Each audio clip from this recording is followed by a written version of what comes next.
I am using satin fabric measuring 11 by 11 inches.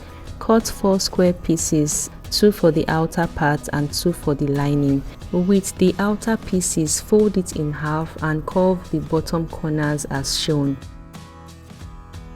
Sew around the curved U shape using a 0.5 inch seam allowance. At the closed bottom, create 4 to 5 small centered pleats and then top stitch across to secure them. Repeat this exact process for the lining piece. Turn the outer piece inside out and tuck the lining piece inside it so that the wrong sides are facing each other. Top stitch around the top edge to join them neatly. Turn the purse to the wrong side and mark a horizontal line 4 inches from the top.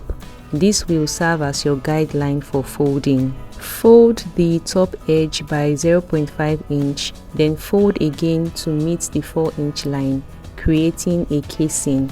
Top stitch all around but leave a small opening for inserting the elastic.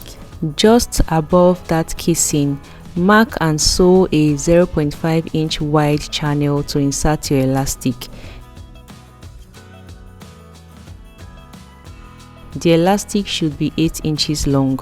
Using a safety pin, pass the elastic through the casing. Pull both ends and stitch them together securely. Then close up the small opening with a top stitch.